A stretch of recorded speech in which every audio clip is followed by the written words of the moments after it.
Virginia. CIA Counterintelligence Division, December 1985. Director of Central Intelligence William Casey stares at a cable that shouldn't exist.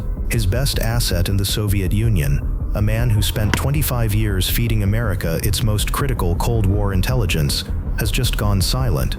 Not retired, not extracted, silent, disappeared. Then the second cable arrives, another asset down, then a third. Within 18 months, 10 CIA assets behind the Iron Curtain are arrested, tortured, and executed, every single one of them shot. The CIA's entire Soviet intelligence network, 3 decades of recruitment, cultivation, and operational infrastructure, erased, gone. $3 billion in intelligence gathering capability, wiped out in a year and a half.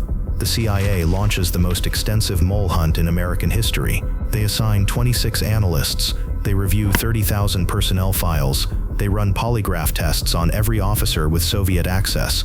They spend 6 years hunting the source of the catastrophic leak.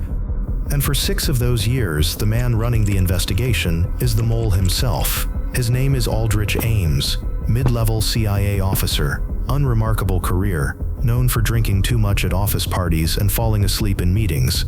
He was paid $4.6 million by the KGB, the largest sum ever paid to an American traitor in history. He never fired a weapon. He never stole military hardware. He never transmitted codes. He handed over a sheet of paper, one sheet, with every name, and every name he wrote down, walked into a room they never walked out of. This is the story of the only CIA officer who sold America's entire Soviet spy network and spent 9 years doing it from inside the agency hunting him.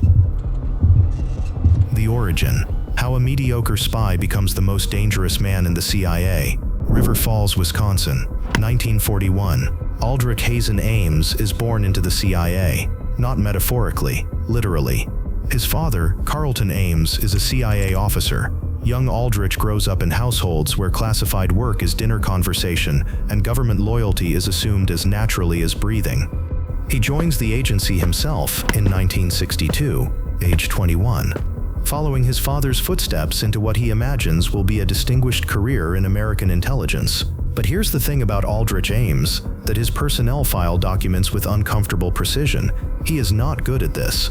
22 years into his CIA career, his performance reviews contain phrases like lax initiative, poor attention to operational security, and problems with alcohol. He's twice placed on probation for drinking. He loses a highly sensitive file on a Moscow subway. He misses meetings. He botches asset cultivations.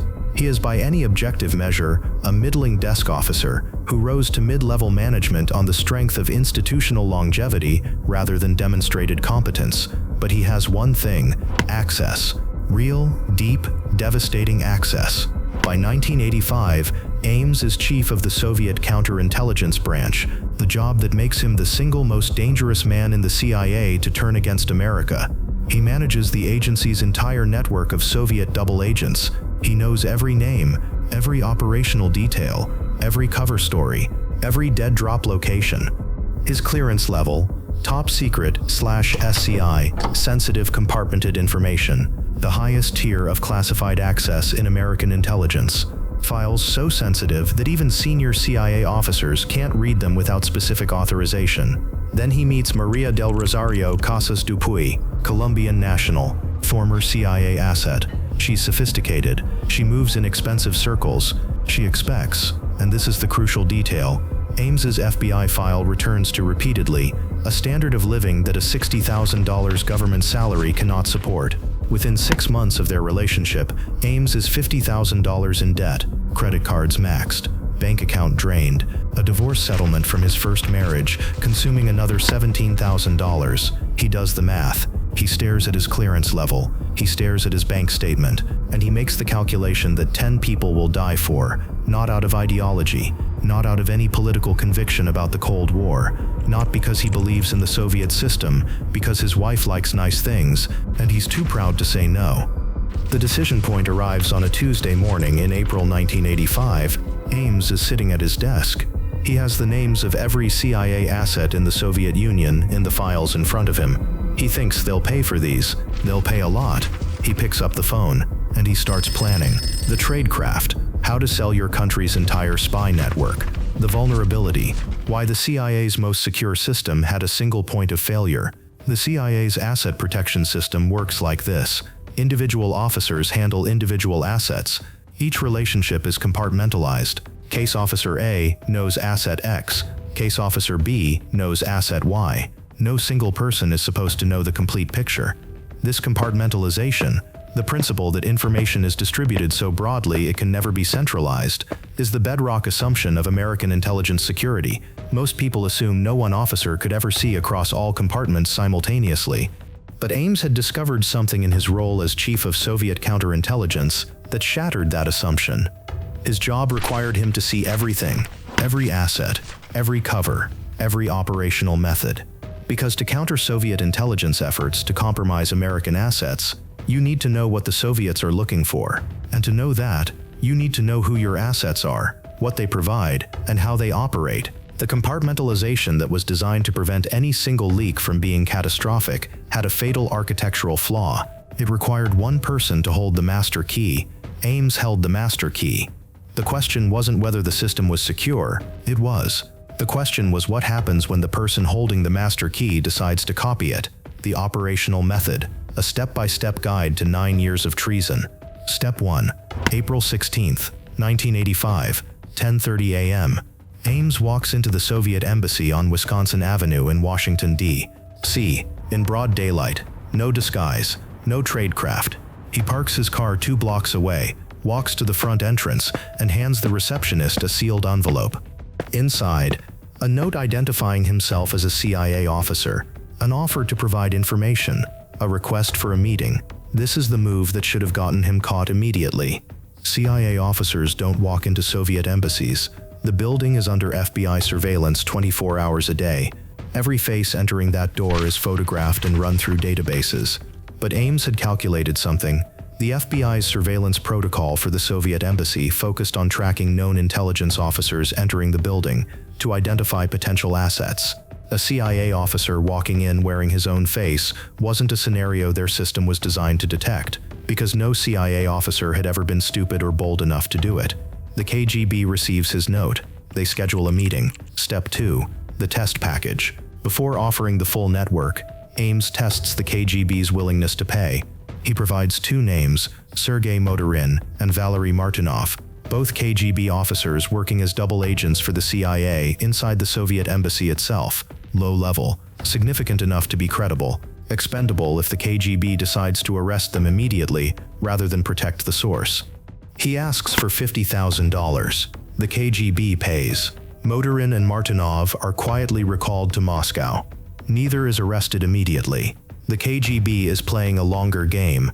They want to protect their new source long enough to get everything he knows. Step 3. June 13, 1985. The package that changes everything. This is the moment that veteran CIA officers later describe as the day American intelligence died. Ames meets his KGB handler, an officer known as Kronos, at a restaurant in Washington. He hands over a plastic bag. Inside, a collection of documents, roughly 2.5 pounds in weight. The documents contain the complete identification of every single CIA asset operating inside the Soviet Union. Names, positions, cover stories, meeting protocols, dead drop locations, cryptomins, contact schedules, the entire network, in one package.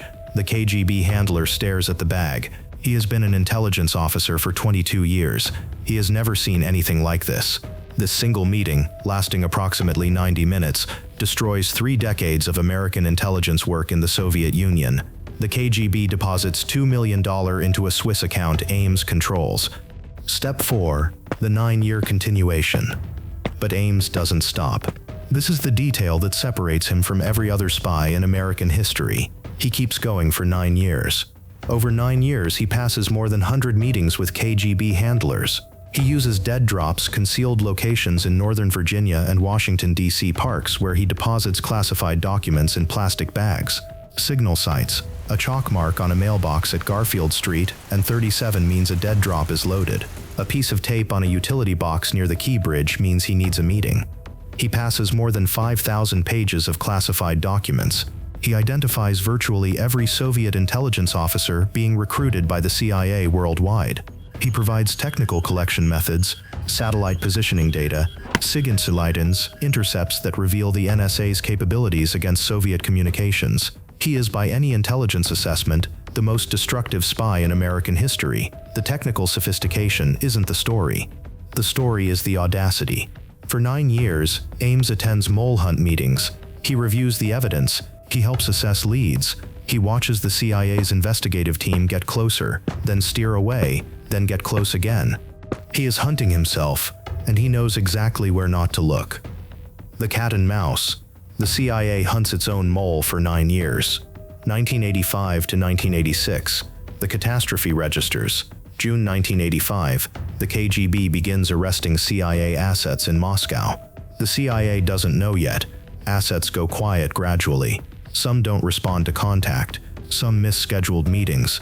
Intelligence officers assume technical problems, surveillance concerns, the ordinary friction of operating in a denied area. October 1985, Valery Martinov and Sergei Motorin are recalled to Moscow from Washington. The CIA tracks their departure.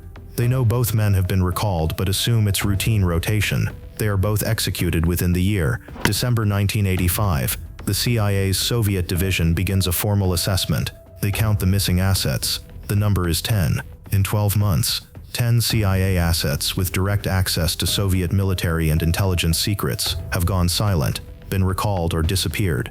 The word catastrophic enters the classified cables. Someone is talking. The question, who and how? 1986 to 1981. The mole hunt begins. The CIA forms a working group. They call it the Special Investigations Unit. 26 analysts. They begin reviewing every officer with access to Soviet operations, going back 15 years. They consider 2 explanations, either a technical penetration, the Soviets intercepted communications, or a human source inside the CIA.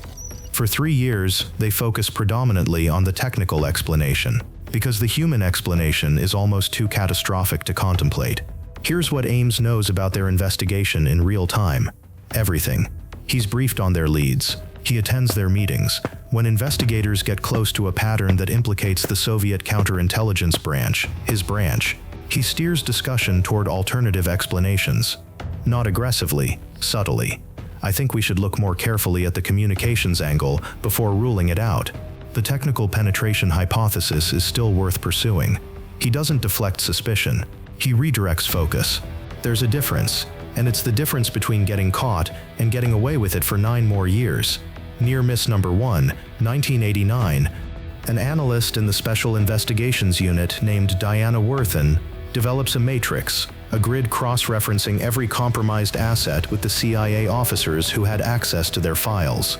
She narrows the suspect pool to 30 officers. Ames is on the list. She flags him. His name goes into a report. The report is reviewed by a senior counterintelligence officer. Who was that senior counterintelligence officer? Aldrich Ames. The report doesn't disappear. It's reviewed, assessed, and ultimately deprioritized in favor of more credible leads.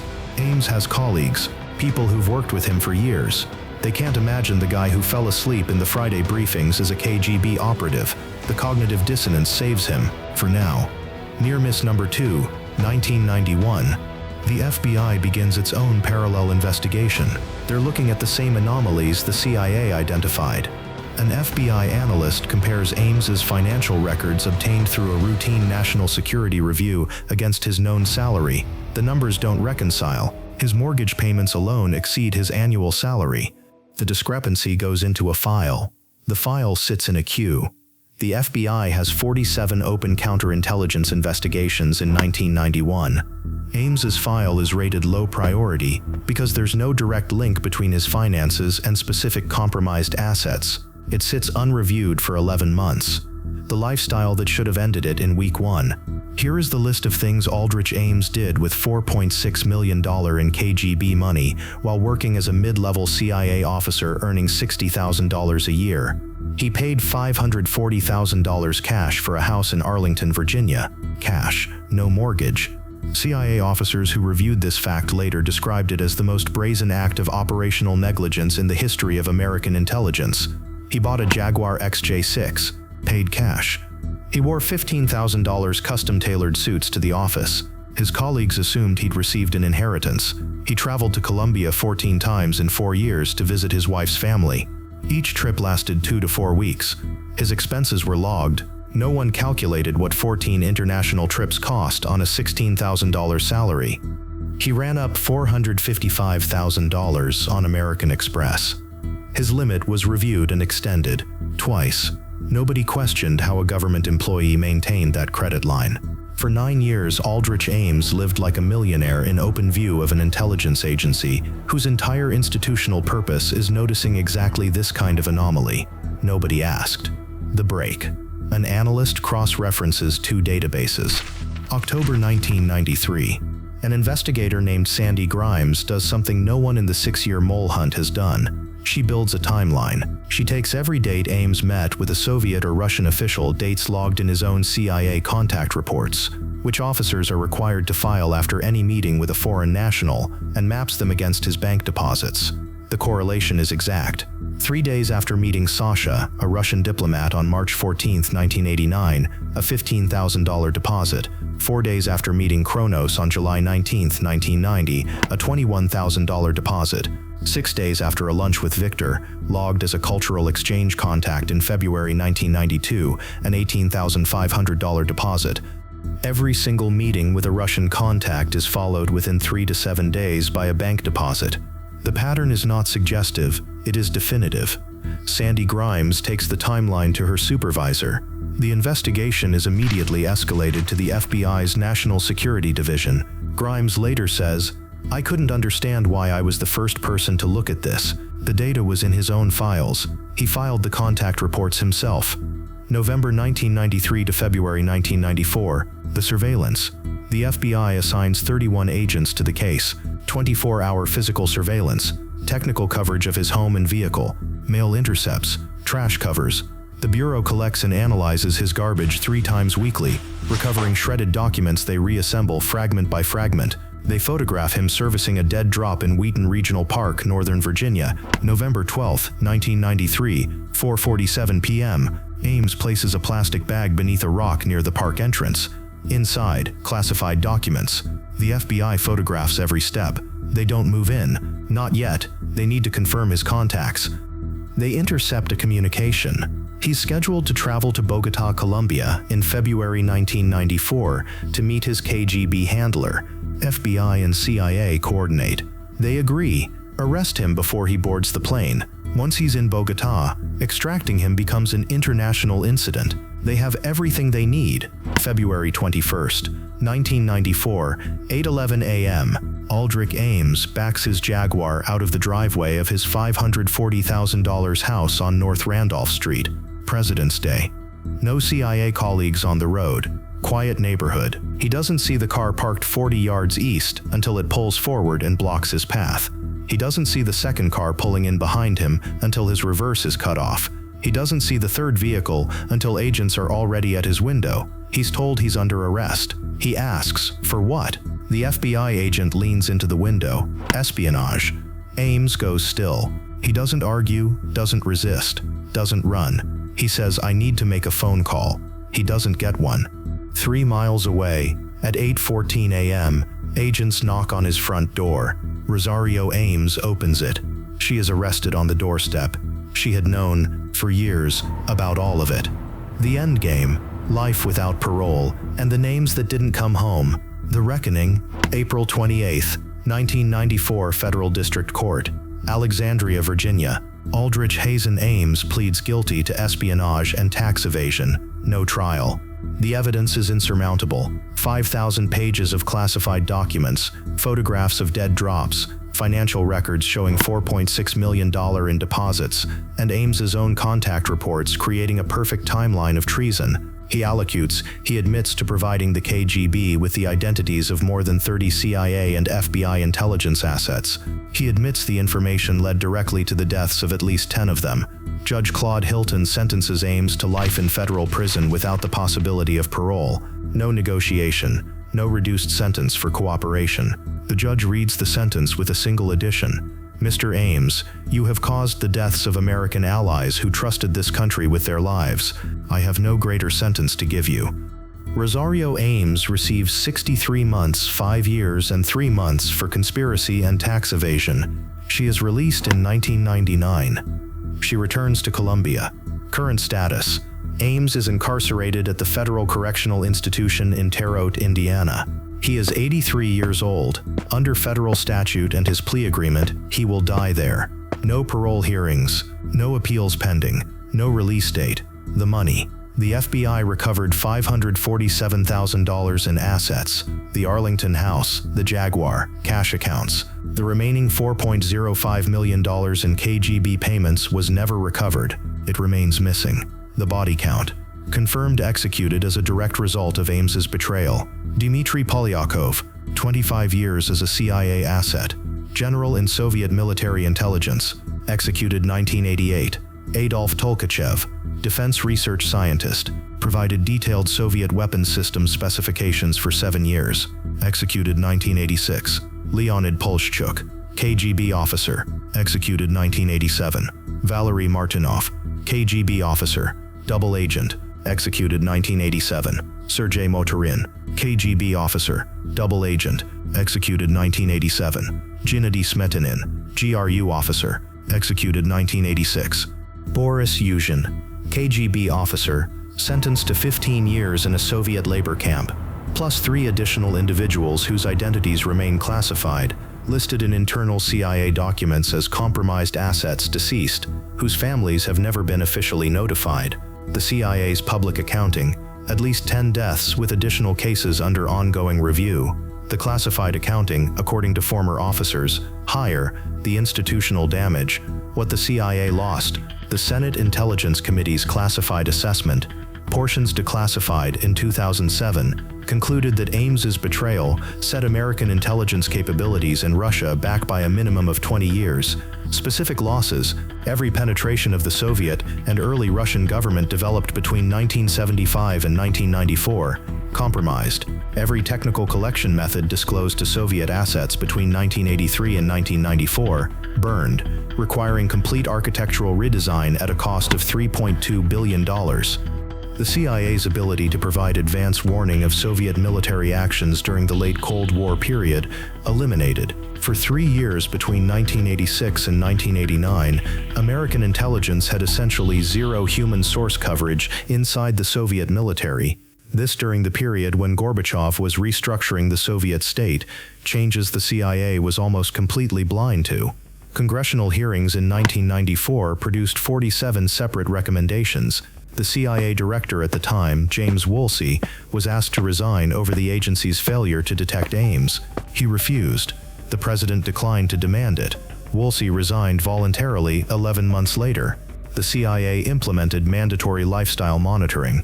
Officers with security clearances above secret are now subject to annual financial disclosure reviews, cross-referenced against salary records. The specific protocol: any unexplained asset increase above $25,000 in a 12-month period triggers automatic investigation. This protocol did not exist when Aldrich Ames bought a $540,000 house with cash. The protocol is named the Ames Procedure, the legacy close, the vulnerability that outlives every arrest. They arrested Aldrich Ames on February 21, 1994. Put him in a cell he will never leave. 3 years later, Robert Hanssen, FBI counterintelligence officer, 22 years selling secrets to the Soviets and Russians, 15 confirmed asset deaths. FBI paid $1.4 million to investigate and prosecute him. 6 years after Hanssen, Jonathan Pollard, Navy intelligence analyst, selling to Israel. Life sentence. 12 years after Pollard, reality winner, NSA contractor, classified document leak. 5 years. The Senate Intelligence Committee coined the term the Ames problem in their 1994 hearings.